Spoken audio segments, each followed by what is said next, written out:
With our lecture 4. In the previous lecture I showed you na, कि if this this oil is above water na, then how molecules are being arranged. Now if you just stir this oil droplet and it forms what? Oil droplets, isn't it?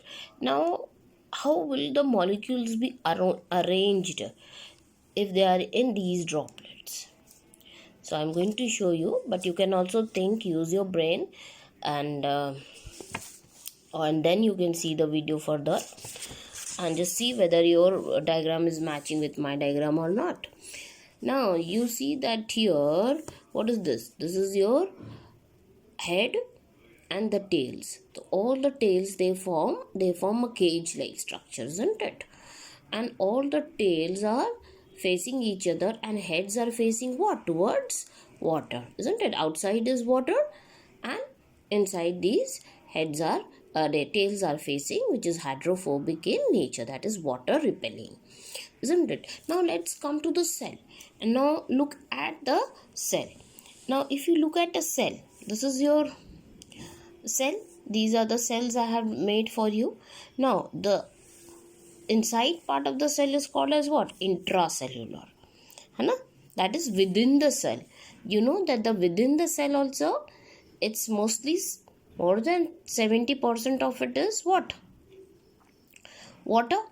And if I look outside the cells, in between the cells, what is this region called? It is called extracellular or intercellular region, that is between the cells. Okay, if you look at this region also, it is rich in water.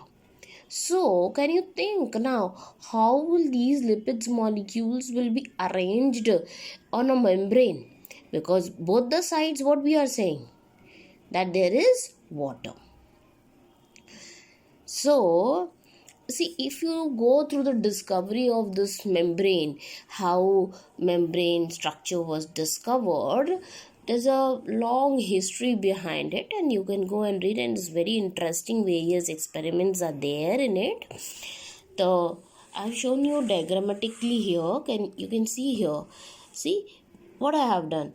Outside is water, inside is water. So this bilayer, if I arrange these lipids in bilayer form, so both the hydrophilic ends are being occupied by the head and the hydrophobic tails, they are facing each other. This model is called as what? It is called as fluid mosaic model. Okay, and it was given by Singer and Nicholson. It was proposed by Singer and Nicholson in 1972. Fine. Now if you look at this structure, this is the structure of your NCERT. Fine. Now what do you find? What do you find here? That these are the lipid heads, isn't it? Both the sides. And these are the tails. And what do you see here? This is your protein. Okay, so there are two type of proteins. One is your integral protein. Can you see? It is deeply embedded. So you can see proteins are in between the lipids. So it is called as what? Fluid mosaic model. We will see why we call it fluid. Mosaic? Why? Have you seen mosaic floor? What do you find? In between lipids you are finding these proteins. So it is giving mosaic like appearance. And we find that proteins are integral proteins and there are peripheral proteins which are only on the surface. Okay, and integral proteins, they traverse your entire membrane.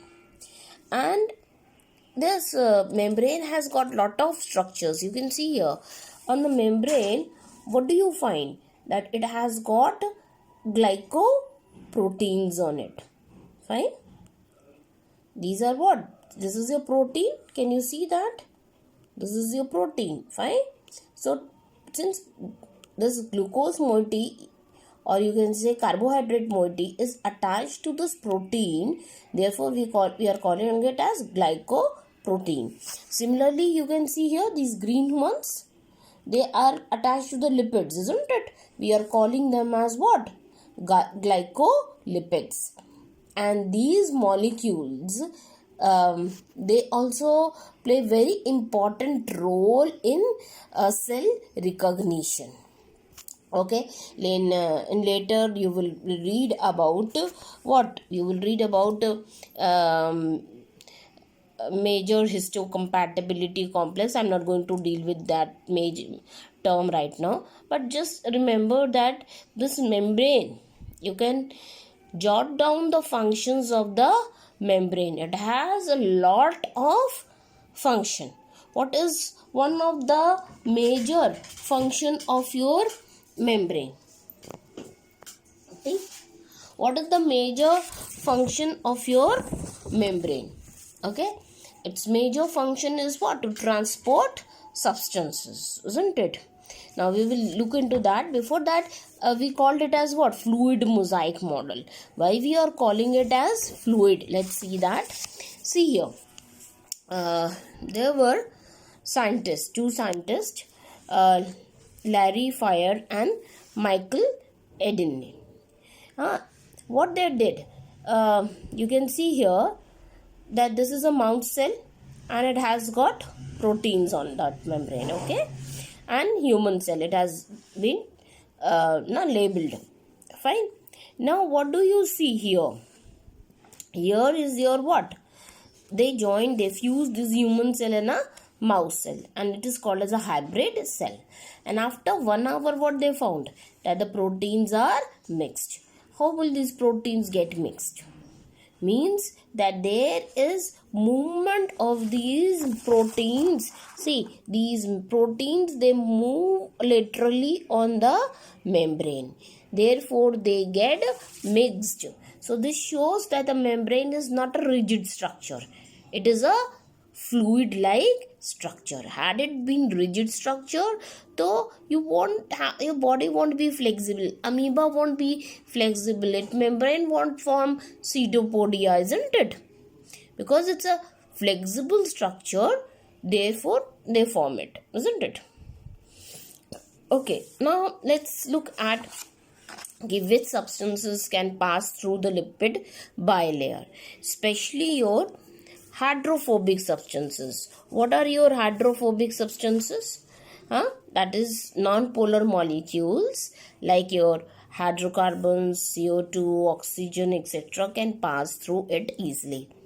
Okay, so hydrophobic substances are those substances which repel water, and or you can say they are lipid soluble substances.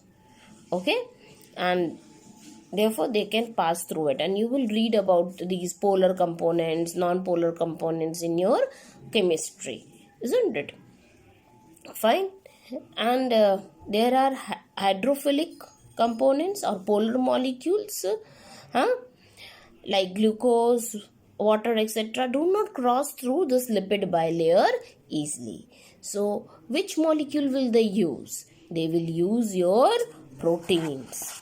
So proteins built into membranes play key role in transporting these polar molecules. So through these, with the help of these molecules, what happens?